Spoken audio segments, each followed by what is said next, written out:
they were using these people as guinea pigs? Got to go back in context. They were searching for answers.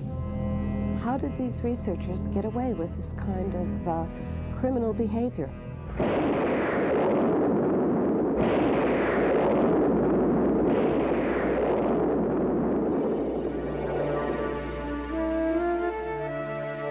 In the 1940s, hundreds of American scientists rushed to Oak Ridge, Tennessee, on a secret mission to develop the atomic bomb.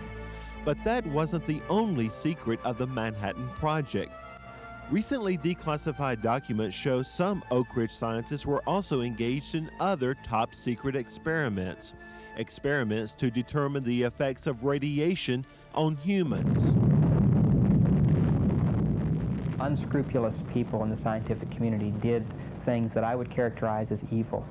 They experimented without informing and without receiving consent on unsuspecting people.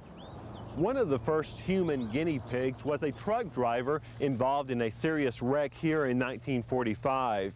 Figuring he was going to die anyway, doctors injected plutonium directly into his veins. I was appalled to find out that Dr. Stone had done this. Dr. Carl Morgan was one of the leading scientists on the Manhattan Project, and he was anxious for data on the health effects of plutonium. But Morgan says he objected to using the truck driver as a guinea pig.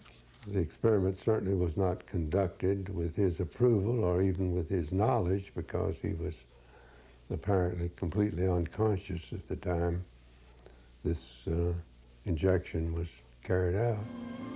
Experimental radiation biology demonstrates how radiation can influence heredity. Atomic Energy Commission films made no secret of the fact that mice were used in radiation experiments. But the commission did not tell the public that its scientists had also fed polonium, lanthanum, and other radioactive substances to unsuspecting humans. Uranium from Oak Ridge was taken to a hospital in Massachusetts and injected in people who were brain tumor patients who were in comas to find out when their kidneys would fail. And sure enough, they injected enough so that some of the people's kidneys failed as they died. When I found out about that, I was very provoked, and there was nothing that I knew that I could do about it. We still had top security on any of these studies, so it was not appropriate that I published papers at that time disapproving of those studies. Those studies were classified secret, and the head of Oak Ridge Operations, J.C. Franklin, expressed concern about releasing those documents to the public. Writing to Washington headquarters in 1947, Franklin warned, "There are a large number of papers which do not violate security, but may compromise the public prestige of the Atomic Energy Commission."